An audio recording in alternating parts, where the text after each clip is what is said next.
Baffe Abasooti TV atusanyusa okubanga ssaawa zino atusisinkanye mu Unveiled Experience enkuba ku luguudo lw'e Masaka etonnya nnyo nnyini ddala era tugi irimu wano nga mugenda maaso n'okutulaba ekituleese wano kwe kubalaga olutindo lwagguddwawo olunaku olw'eggulo twabadde wano mu Unveiled Experience ne tubalaga nga okukola kugenda maaso ne tugenza okuddanga okuviira ddala empigi paka eno enkuba egenda maaso n'okutufudemba lweka tusaba ate ereke kuddamu kutonnya kutwala ate bino ebyasigala ekiri wano kye kino yenkuba etonnya mpitirivu nnyo tugenda kubanga tubatambuza tubalage ekiri wano naye enkuba etonnya abagenda maaso n'okutulaba ekifaananyi kyekino wano kakati ekya motoka ezakkiriziddwa olunaku olwaleero zazzeemu okubanga zikola era ekiri wano kyekino nga mugenda maaso n'okukiraba tusazeewo tudde ate wano mwami ogwe mulaba ayimiriza ezimu ate n'ata ezimu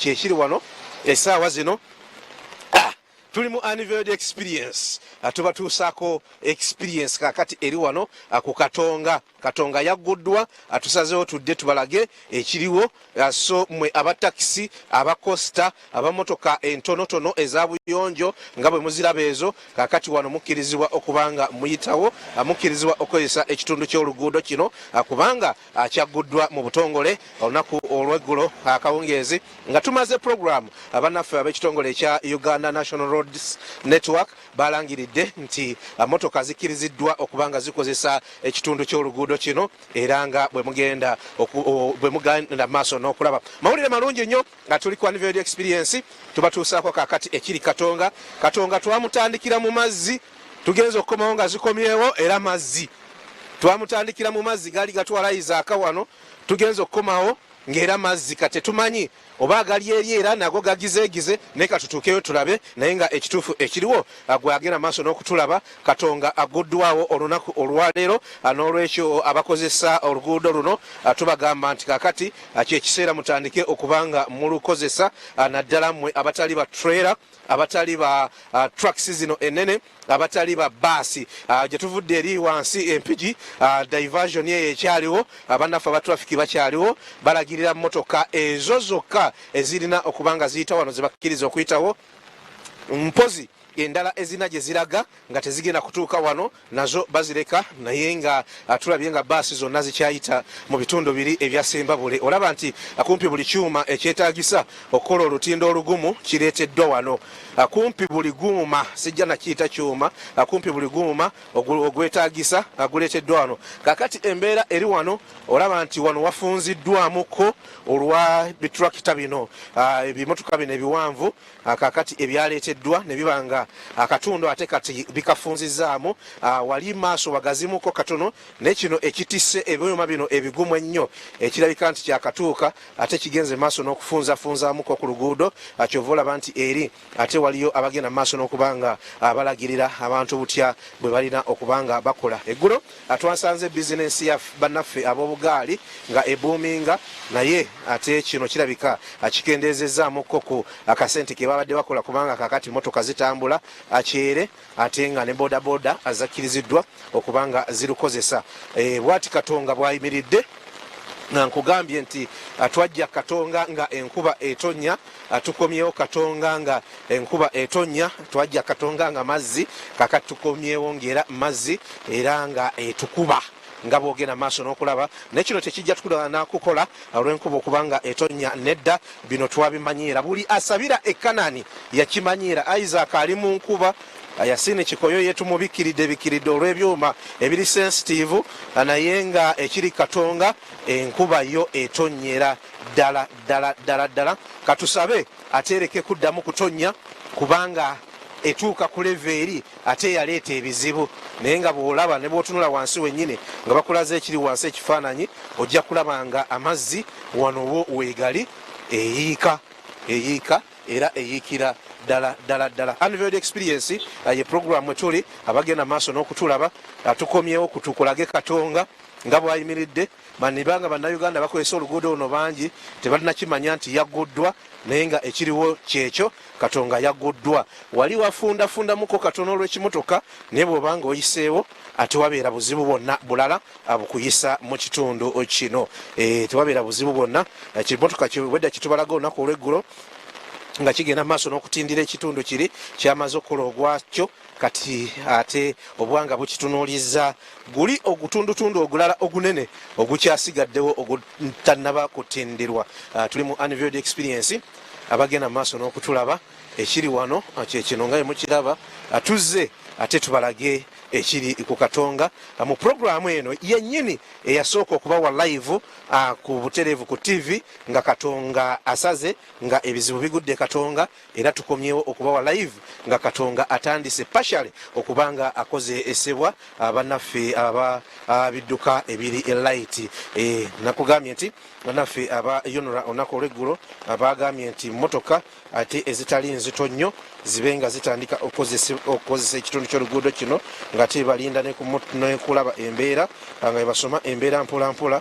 Atomanya gye bujjako eyo katono ne bannaffe aba baasi n'ebidduka ebirala nabo bali batandika okukozesa ekitundu kino, naye nga sofa ekiriwo kyekino. Statement okuva mu bannaffe aba Yonora yadde egamba nti motoka zino ezitali ziri zimaŋŋa ze zirina okubanga ate zikozesa ekitundu kino nga bwe tugenda maaso n'okubalaga saawa zino. Naye nga ku luguudo luno lwennyini lwe tuliko olwa Masaka Road olunaku olwaleero ku makya wabaddewo ate obubenje obutandise okubeerawo ku bannaffe abalamazi, era okusinziira ku statement okuva mu bannaffe kuva mu poliisi mukulu Luku Owesigire, mitundu eby'ensanja abo bagenda maaso n'okunoonyereza akabenje akagudde nga obudde awo nga bukedde mu budde obw'okumakya nga kabadde mu bitundu awo ebirinaanye St. Lawrence abamanya ekitundu ekyo akabenje kano kabadde awo okulinaana essomero lya St. Lawrence. Motoka UAL 884Z Isuzu baasi nga ya kitongole ekya Perfect egenze maaso n'okulabika nti ate etomera abantu babiri balamazi. Batutegeeza nti bano babadde balamazi okuli Nabakoza Olivia ne Nambi Speciosa both from nkwagaliza ttaamu ennungi boy. Tuli mu Unveiled Experience ekyo nga bemugenda maaso n'okukiraba kyekiriwo kati ku Katonga ebyeggulo ate bye mugenda maaso n'okulaba sayidi eri. Olunaku olw'eggulo twazeewo wano mu programu y'emu ne tubalaga ekyabaddewo eggulo nga bakubirira okulaba nti ate bamaliriza akatundu ako wemulaba motoka ezituuse ate babenge nga bakozesa ekitundu ky'oluguudo kino. Kaakati kyemulaba kaakati kyekiriwo saawa zino bamaze okutindira amayinja ekitundu kiri kyonna. Motoka kaakati zitandise okubanga ziyitawo bulungi nga bemugenda maaso n'okulaba. Bannayuganda muyinza okubanga ate mumanyi nti baguddewo wano, naye nga ekituufu kiri nti olutindo luno lwaguddwawo kugwe agenda maaso n'okutulaba. Ekitundu ekimu kyaguddwawo, ekitundu ekirala kyo bagenda kutandika butandisi kifambana, naye nga ebyuma ebireeteddwa wano birabika bigenda kukola wonna, era okutaataganyizibwa maaso eyo kujja kubeerawo. Naye nga sofa so good, omuzungu bwayinza okubanga bwayogera nti sofa so good. Nabadde mbategeeza obubenje bubiri obugudde ku luguudo luno lwennyini olw'e Masaka nga tetunnatuuka eno mu bitundu biri ebya Nakirebe. Sinotruck yagenze maaso n'okubanga enyiga omusajja n'asigala amagulu gaayo wansi, ate maaso eyo twalabye baasi eya Perfect nayo yasse abantu babiri abalamazi.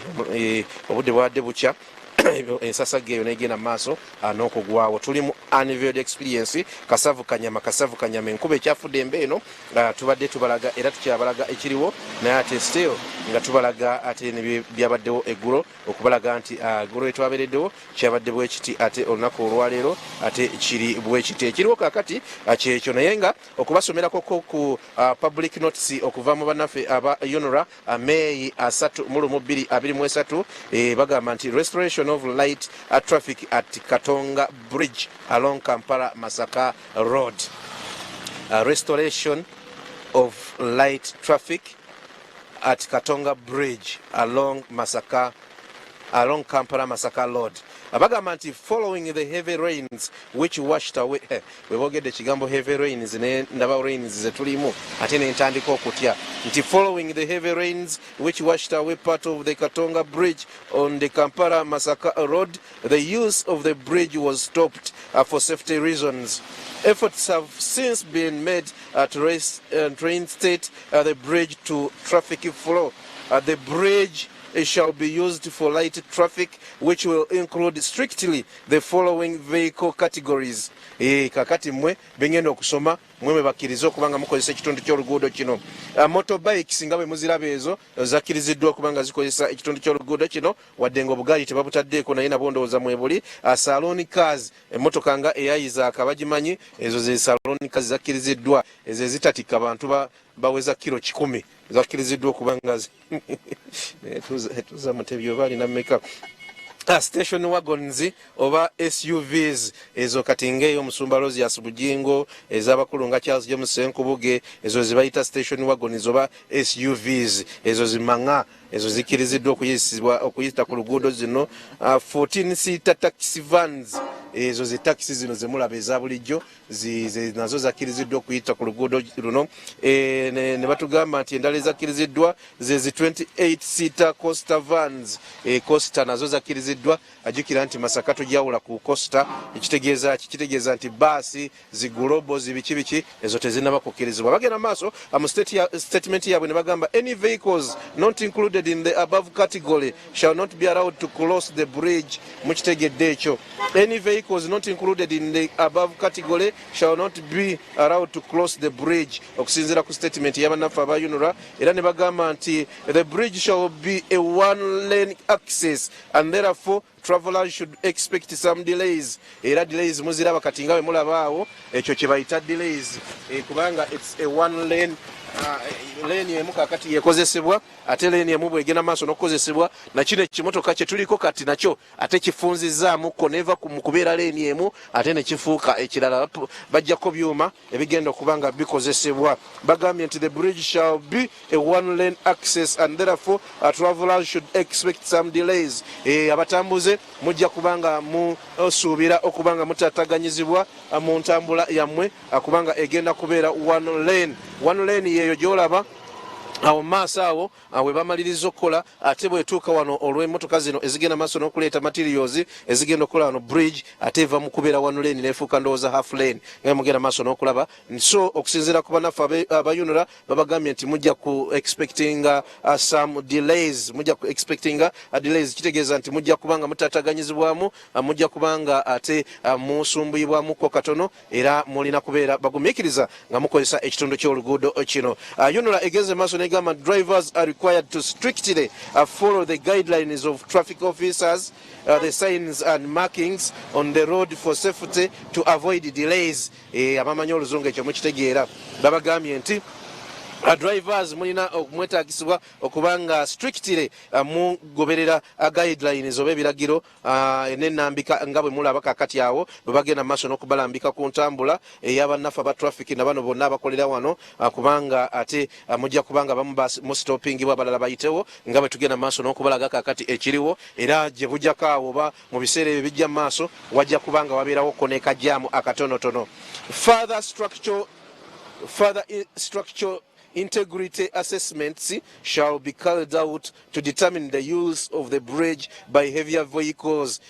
Masa bajja kubanga bapimapima mbalabe ate obanga oluguudo luno lunaaba lusobola okukozesa emmotoka enzitoko okusingako ku zino ezikiriziddwa mu kiseera kino. N'olwekyo ababaasa ababitwera ababiki nammwe mubeere ku bulinzi obudde bwonna bayinza okubakkiriza okuddamu okubanga mukozesa ekitundu ky'oluguudo kino, but for now temukkirizibwa kubanga mukozesa ekitundu ky'oluguudo kino okusinzira ku statement ey'abannaffe aba UNRA. Bagambye nti further structural integrity assessments shall be carried out to determine the use of the bridge by heavier vehicles. Ekyo mukitegedde era ne bagenda maaso ne bagamba nti therefore buses and lorries or trucks of any type are prohibited from using the bridge until further notice.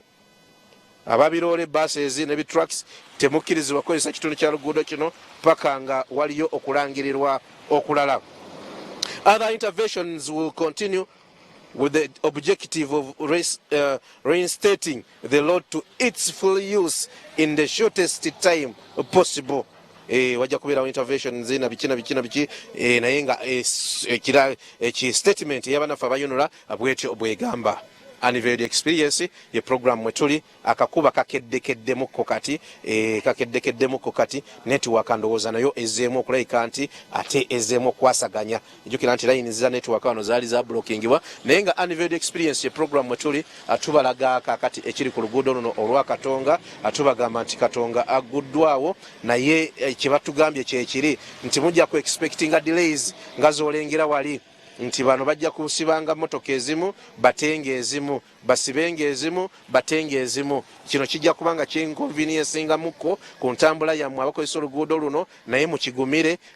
Ekirungi kiri nti bagenze maaso n'okubanga ate bagenda maaso n'okugula Katonga. Enkuba ekedde wadde ekedde ffe tutobye naye obuweereza bw'abasajja abasabira ekkanani bwe buti bwe buba amazzi n'enkuba kabeera kazannyo kaffe twabimanyiira. Unveiled Experience ye program mwe tuli batuusaako embeera nga bweri wano kakati kumwe abagenda maaso n'okutulaba ababadde beewaana olunaku olweggulo nti bizinensi eboominga bitya.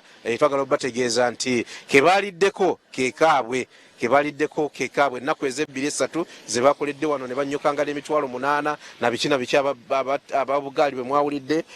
Kati tulabayo n'omu kitegeeza nti buli mbuzi yatandise okudda ku nkondo yaayo oluvannyuma lwa kino akitugenda maaso n'okubalaga.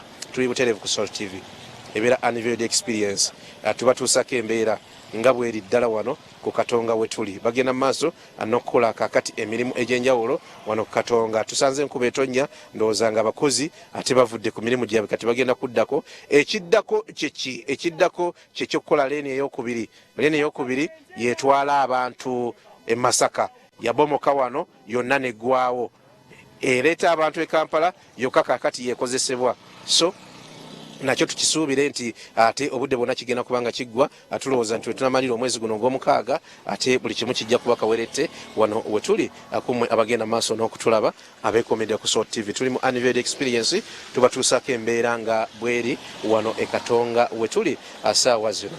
Simanyi oba eyo ebeera heavy vehicle oba tebeera heavy vehicle olwa kuba etisse essubi awonze naawe eyo truck awonze naawe naye bwebanga nayo esobola okuyita wano kitegeeza nti ate n'endala zisobola okuyitawo. Era nze kyembadde nsaba nga nanyini field baasi zikkirizibwe okubanga zikozesa ekitundu ky'oluguudo kino.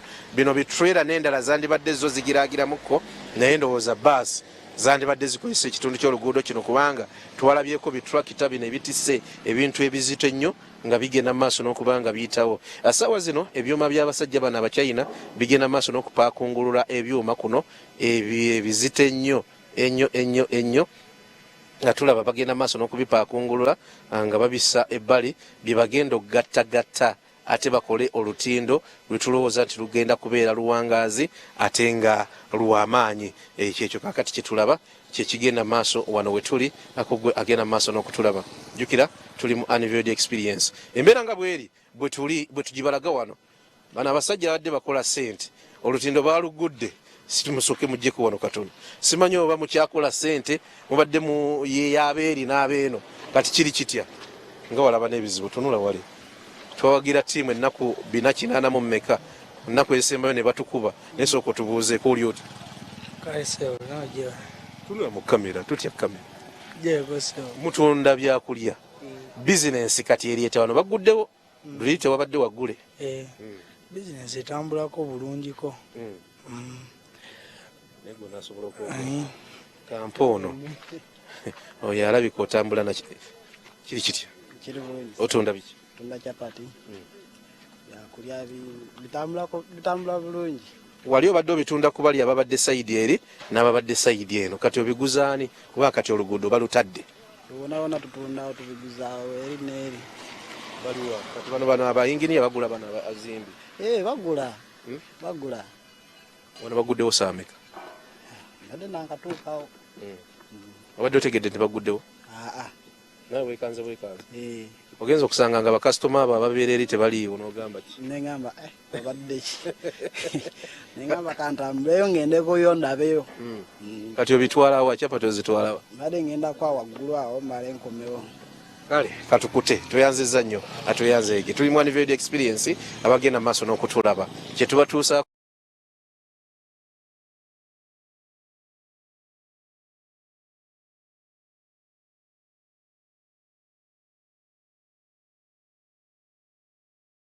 abatono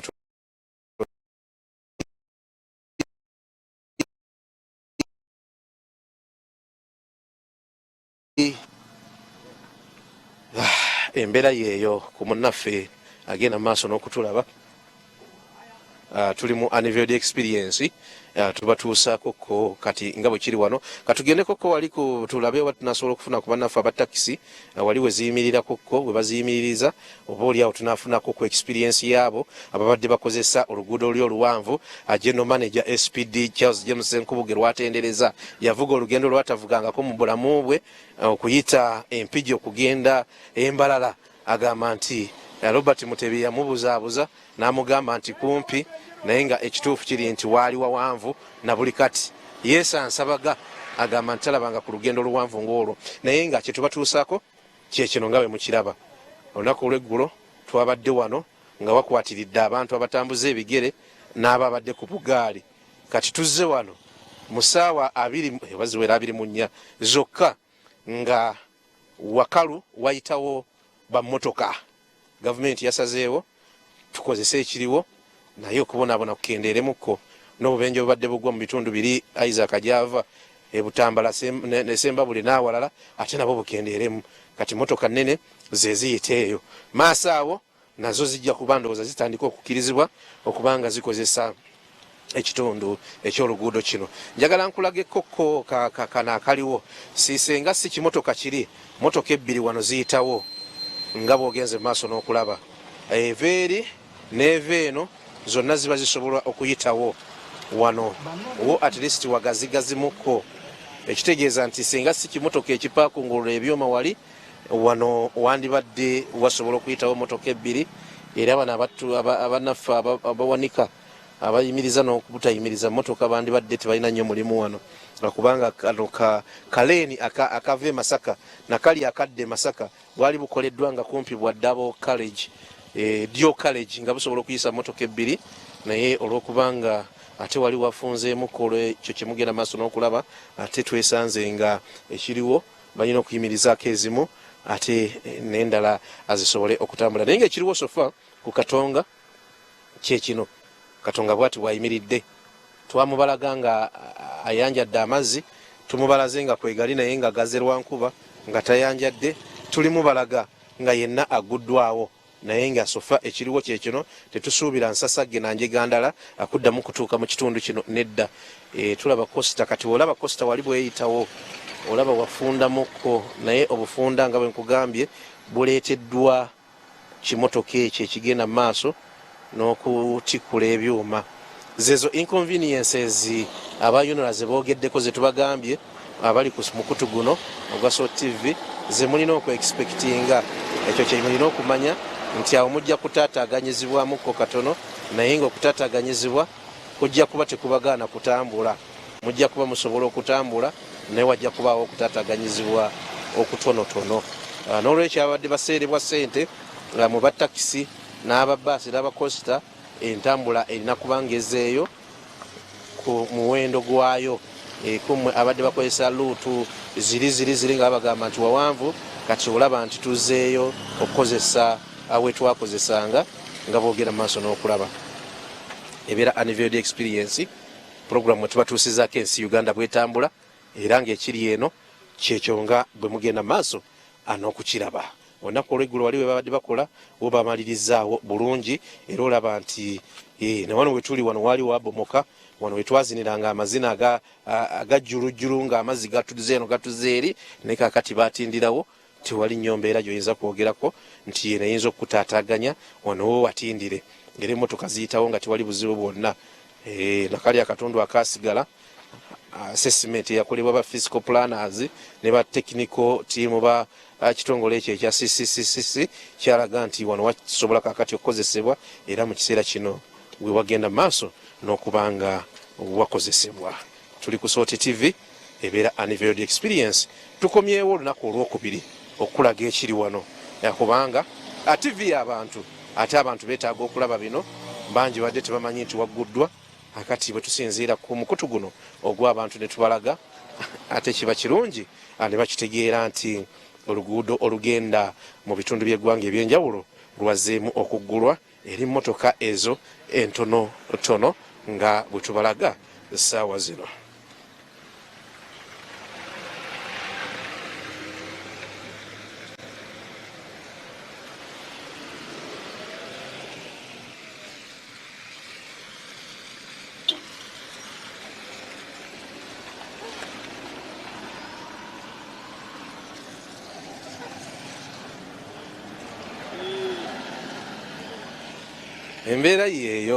Embeera yeeyo levels z'amazzi zo zakkakkamuko.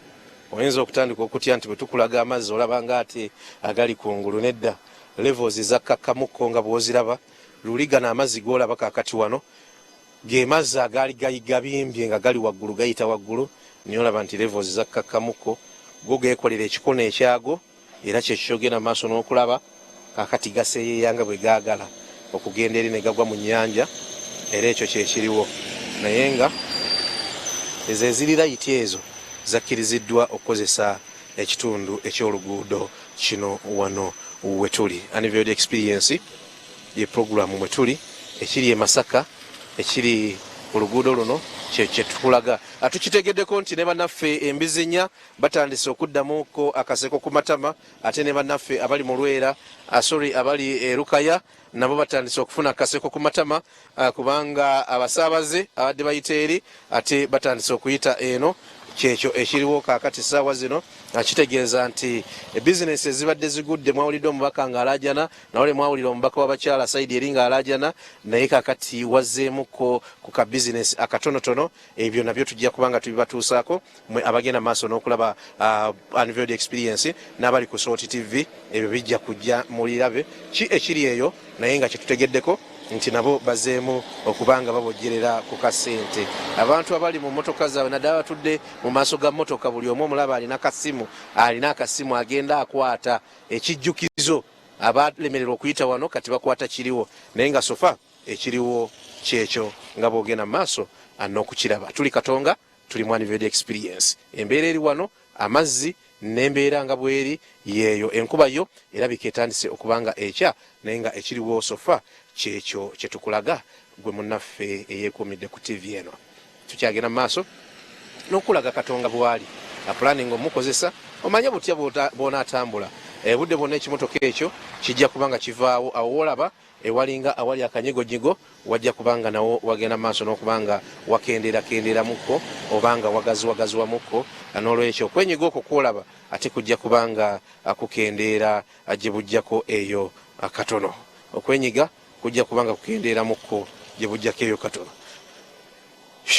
Embeera yeeyo, embeera y'obudde yo bwetyo bweri, si nnungi, kiri awo sayidi eno, naye ate akakuba okutonnya nakyo kiba kirungi. Muzeeyo oli oti bitambula biti ebityo mpola Katonga bamugudde naye kaleko okusinziira ku mbeera yawaddeyo mabega. Kolera omutaawo Buganga. Mubadde kati mulyaki?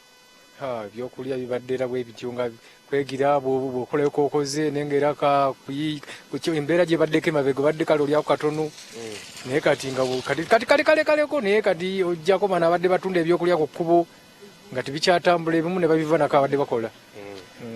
Kati wano muyisaawo abantu bayisaawo kati bakkiriza okuyisaawo omu mpola mpola. Kale togenda ng'odduka, ogenda mpola mpola.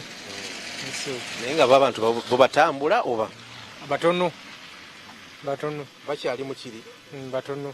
Abantu bakitegedde nti wano bagguddewo, abantu bakitegedde. Mu kulabako n'embeera bwetambula, muzeeyi tweyanziza nnyo ssebo, asante saana.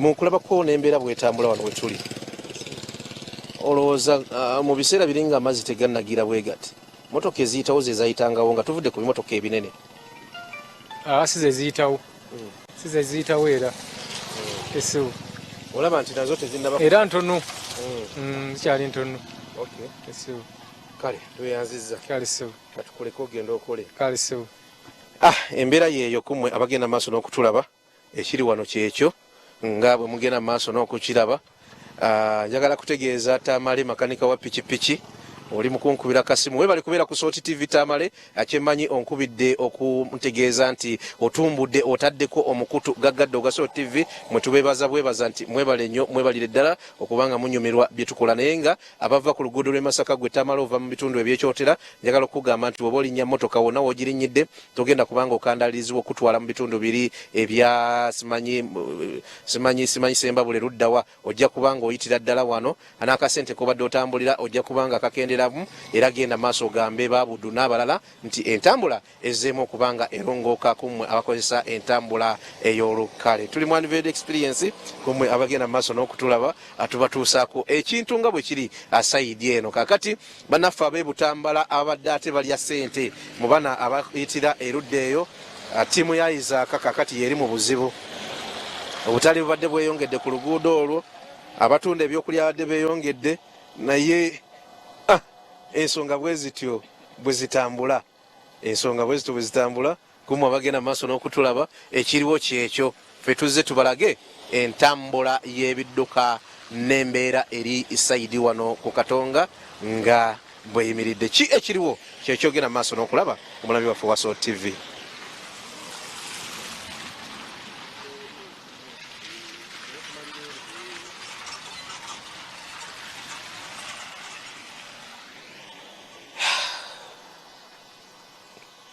embeera yeeyo batugamba nti bwotuuka wano vuga sipiidi 3 tosukka sipiidi 3 naffe twagala okukugamba nti olwo obutaleeta bubenje sipiidi ze bagambye fuba okulaba nti tozisusaamu tokusukka sipiidi 3 beera mwegendereza nebyekuusa ku ebyo nebifaananyizaako bwebyo naye nga ekiriwo sofa kyekyo ate ekyangu omanyi nti bwonaatuuka wano Katonga sikaweweevu nga bwokisuubira ojja kutaataganyizibwamuko mu bitundu ebimu olw'abannaffe abakyagenda maaso n'okukola ebitundu ebyasigaddeyo nkugambye nti luno lwali luguudo lwolaba wano lwali luguudo luno era abajjukira mujjukira nti lwali luguudo wano ndaba lusalise nnyo era kati omuntu okulinnya wano oyinza okugenda nalwo mu mazzi luno lwe lwatwalanga abava e Kampala mujjukire mwayitiranga awo bwe mutyo ne musala ne mugatta wali era kano akawakati kano ke kabaawulangaako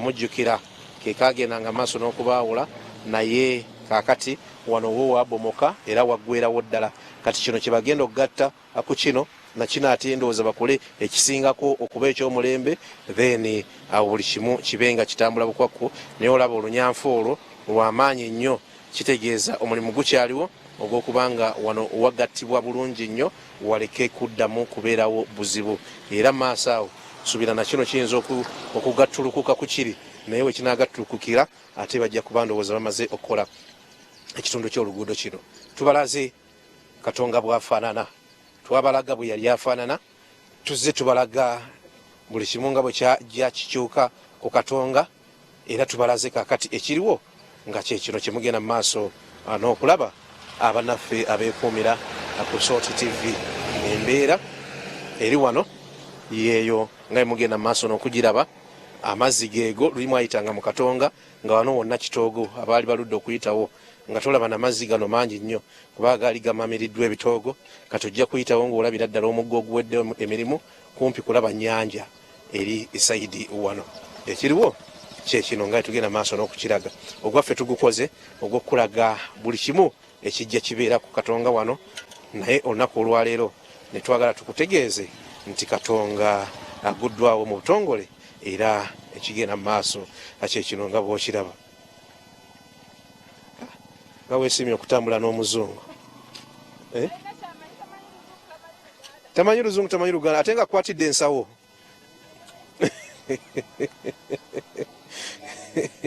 tuli mu Unveiled Experience agenda maaso n'okutulaba bakyunguli bo bangi ekintu bye bakirimu saidi wano bye bakikwasaganya era kyova olaba nti kidduka ku sipiidi ya yiriyiri. Oluguudo lwo balutadde ekiriwo kakati kyekyo kumwe abasaabaze n'abakozesa oluguudo luno ffe kyetubalaga kakati kyekiriwo mumanye butya bwe mugenda okutambula ate mukkirize nti ddala balutadde kyova olaba kamera tugireese ebalage ekintu live nga tuviira ddala wano e Katonga we tuli essaawa zino. Unveiled Experience ye program ebatuusaako ensonga nga zino era ye program gyobeerako n'omanya nti buli kiri mu ggwanga nga bwe kiguddewo ojja kubanga ate okifuna. Sentala ekifampa mwe mubadde muyoola kaakati ogambye nti nze sentala eriyo ekifampa gomba ndi ku Sort TV. Weebale nnyo weebalire ddala kulaba Sort TV. Wegomba tukusaasiramuko katono ka bizinesi kakendeddemukko katono naye ebyo bibaawo namwe mwalina bye muyiikiriza. Tulowooza nti n'engege zazzeeyo dda mu Lwera kaakati n'enseenene e Masaka ziyinza okukomawo kubanga embeera ate egenda edda mu nteeko. Ekyuma kiri mu kuggyako byuma ebyamaanyi ennyo ebigenda okubanga bikozesebwa ate okubanga bakola olutindo olujja wano wetuli nakyo tugenda kubanga tukikulagako oluvannyuma. Ate program tujja kuba tugizaayo eri bannaffe abagenda okubanga beeyongerayo. Mukyala Witiri yeetegese ddadda nnyo alinze bulinzi kadde kutuuka ate G256 egende mu maaso naye nga ekiri wano kyekino wafunda ebyuma byo bigumu ddala simanyi oba bannaffe ba Uganda aba steel and mill bwe babikoze oba bayimpotinze kuva bweru naye nga bigumu ddala nga boogenda maaso n'okulaba. So ekiriwo kyekino kyolaba kyekino bagenda maaso n'okubanga ate babitikulako byebyuma ebigenda okukola olutindo olujja. Ebyo byolaba bajjako awo byebimu ku bigenda okweyambisibwa okukola olutindo olupya wano Katonga. Bali mu byofuloadinga nga boogenda maaso kakati n'okulaba. So essuubi weeriri Katonga agenda kuddawo ate yenna abantu batambule nga tebalina bukwakkulizo bwonna.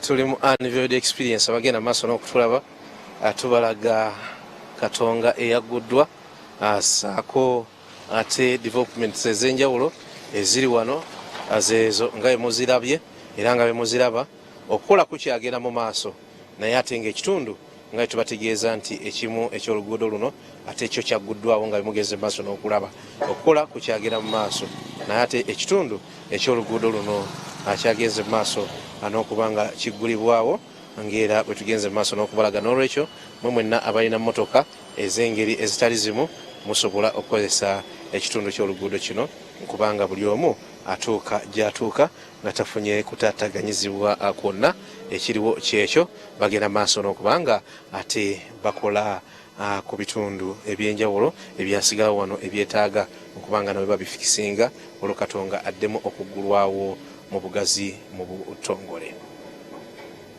Embeera yeeyo nga bwe mugiraba abannaffe abali ku Sort TV. Siyinza kuva wano nga sifunyeyo wa takisi, nja kuva wano nga nfunyeyo owa takisi omu at least njogerekokko naye nakubanga ate tekiba kyavunaanyizibwa bwe mba nga nvudde wano nga sifunyeyo wa takisi atubuulire ku experience ye. Nja kuyimiriza ku mmotoka waakiri eddakiika 2 bazeemu okugula oluguudo luno. Owulira otya? mpulira bulungi kubanga gye tubadde tuyita wabadde wala ate nga n'amakubo eri makubo mafunda nga n'embeera si nnungi moka zibadde zitufaako naye kati wano kumpi n'abasaabaze badde tebakyatambula nga beeralikira olugendo olw'embeera abantu tebalina ssente. Ebisale byazzeeyo nga bulijjo byazzeeyo era naluli ebisale tebadde bya bbeeyi nga twayongera mu katono nnyo ku 5 nakusinyi mutwa nkutadde toyanziza nnyo toyanzeeki olw'okwewala ebyomukuba bano katubate era wakati mu bata mutukkirize tugenda kubanga ate Unveiled Experience olunaku olwaleero tugikomekerereza wano tugenda kubanga tubasibulira wano abannaffe abagenda maaso n'okulaba Assault TV embeera yeeyo nga bw'ogiraba ekiri wano kyekyo wano emmotoka nkugambye nti zifunzaawo naye nanyini field bw'aba ayagala interview kizibu nnyo okugimulemesa okugifuna eyo tugifunye aka experience akatono ennyo ku bannaffe bano abavuga taxi ekeeko eri bawonyeeyo buwonyi kati bali mu ssanyu mpitirivu eryokuba nti wano wateereddwa lwaki nedda munzikirize ngenda kubanga ate sisukkawo wano ne bannamasaka n'abakozesa oluguudo luno banyambalala abava mu western n'ebitundu by'eggwanga ebirala ekiriwo kyekyo nga bw'ogenze mu maaso n'okukiraba nze nja kuba sisukkawo wano. Isaac kyagambiddwa atobye akasana katandise okumukazaakazaamu yasiine kikoyo naye atobye nanga ayogera ffenna tutobye naye gy'emirimu egyatutumwa twabagadde tubalage ate butya embeera bweri wano we twatandikidde ng'enkuba efudde embanga mpitirivu obutagambika we tumalidde ng'akasana akeememula nga kookyanga akanaggwa mu ggulu yeyo embeera y'ensi Katonda bw'ati we yatonda ensi ye. Witini weeterezezza ogenda kubanga otutuusaako ate essaawa endala nga tetuneegata kushira ddiya G256 egenda okubanga ate esookamu lwaki tonzikiriza nange mpumulemuko katono nkulekera omuzindaalo ogende maaso n'okuweereza bannayuganda bakwesonga era bakwerinze ey'olwaleero Unveiled Experience ngikomekereza wano tunaddiŋŋana olunaku olw'enkya musibe bulungi era mweraba.